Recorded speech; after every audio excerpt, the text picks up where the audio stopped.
Ele mandou uma pergunta e eu já vou também até pegar esse gancho para dizer que eu também gostaria que o senhor desse a sua visão, através dos seus conhecimentos sobre essa pergunta dele. Infelizmente, se teve algumas culturas que chegaram aqui no Brasil, que cultuaram, e alguns lugares ainda têm essa visão, de limitações ou de proibições. E que hoje, a gente, com outros estudos e com outras sabedorias, sabemos que algumas coisas foram criadas e impostas aqui. Então a gente já tem um exemplo aqui da própria Yaeli, que ela tem posto e cargo numa casa de Baba Egum. Assim como eu entrevistei agora um tempo atrás, Yacelinha de Jagum, que também é uma Iaebé de um templo de Egungum, aqui no Rio de Janeiro. Mas quando a gente fala a mulher não pode, assim como todas as culturas, se tem lugares que homens têm o seu desempenho, a sua importância e faz algumas coisas, e que mulheres também têm a sua importância e que fazem algumas coisas. Por que isso? Nós trabalhamos com energias, com vitalidades, etc. e tal, e tem alguns cultos que a pessoa precisa ter útero para poder cultuar diretamente algumas energias. Mas não quer dizer que homem não pode saber, não pode participar, não pode fazer ritos, etc. e tal, senão babalaôs, aôs e etc. e tal, não fazia IPC nem Admu, nem Tuto para Iami. Né? E pelo outro lado, mulheres também não teriam cargo na casa de Baba Egum. A gente deve entender que as mulheres, como um modo geral, tem uma importância muito grande para a religiosidade só pelo simples fato dela gerar.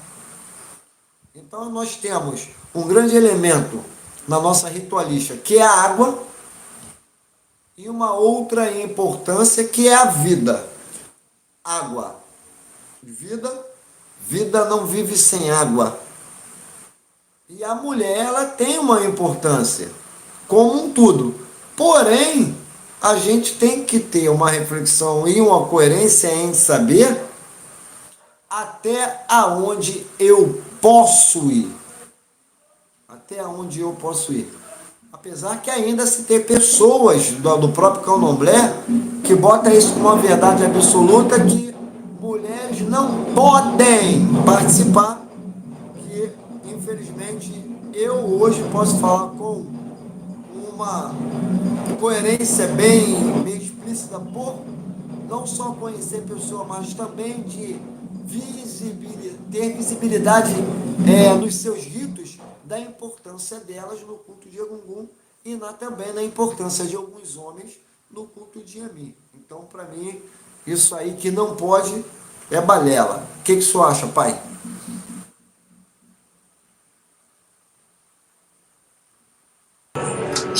Então, é exatamente sobre isso, mas a gente tem que também deixar muito ressaltado algumas questões. Vamos lá. O culto de Egungum é um culto patriarcal. Mas, para ter o pai, tem que ter a mãe. Então, se o Igbale é o pai, nós temos que ter a mãe. E nós chamamos o nosso culto de Yagan. Yagan é a mãe. Então, a gente vai entendendo outras questões. Os postos da casa de Egungum, eles são da casa de Egungum, não é de outro canto. Então, vamos lá. Temos que entender a diferença do culto de Egungum Nigéria, o culto de Egungum Benin e o culto de Egungum da ilha, que hoje se tornou tão forte quanto qualquer um dos outros dois. São 3 ramificações onde a base é basicamente a mesma, só que algumas ritualísticas, algumas questões são diferentes. E todos passaram por aquilo, são OJs. Então, sim, existe mulher que faz parte do culto. Essa mulher, dentro da nossa tradição, é Yagã. Ela pode adentrar, ela pode ir no Odubó, ela pode alimentar, ela pode fazer tudo. Ela só não pode participar de algumas questões de iniciação do homem, mas ela pode participar da iniciação da mulher, tá? A Yagã participa da iniciação da Yagã, mas a Yagã não participa. Que também tem mulheres iniciadas no culto, não é isso? Sim, Yagã é iniciada. Yagã não é um posto que se é dado. Yagã é iniciada. Ela entra e ela é feita, ela é iniciada.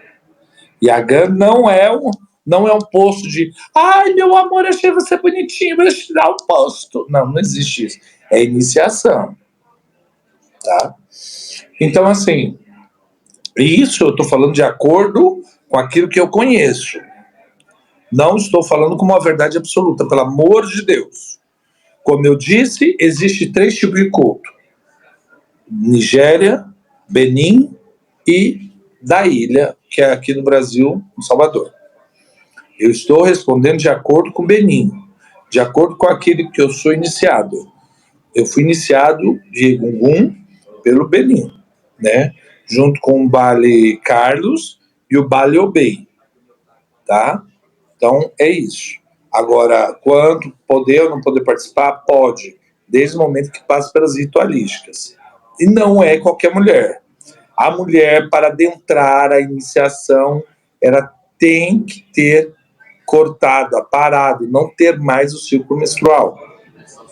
Então, aí ela pode adentrar ao culto. Caso contrário, ela é um posto onde ela serve, onde ela cozinha, onde ela prepara, ela ajuda da porta para fora. O Igbale não é assim. E a gente tem que entender, outra coisa que a gente tem que entender também muito claro, que existe muitas cantigas de Nhansan que fala sobre Igbale. Se Nhansan é Igbale, é porque ela foi esposa do Igbale. Quem que é o Igbale? Xangô. Então, Biribiribá, Yagã, Oloju, Oberi, Como, Mariô. Quem sabe um pouquinho já entendeu. Só os filhos do Mariô entram, vê. Yagã é a única mulher que entra, que vê e que sabe. E aí tem várias outras cantigas de Yansan dentro do Brasil, dentro do nosso candomblé, que vai falando sobre ritualísticas. Que fala muito sobre o Igbale. Entendeu? Igbale é uma das maiores forças onde Yansan conseguiu a força de Egungun para se tornar a grande mulher que foi. E aí a gente consegue entendendo melhor sobre aquilo que a gente cultua. E isso é muito bacana.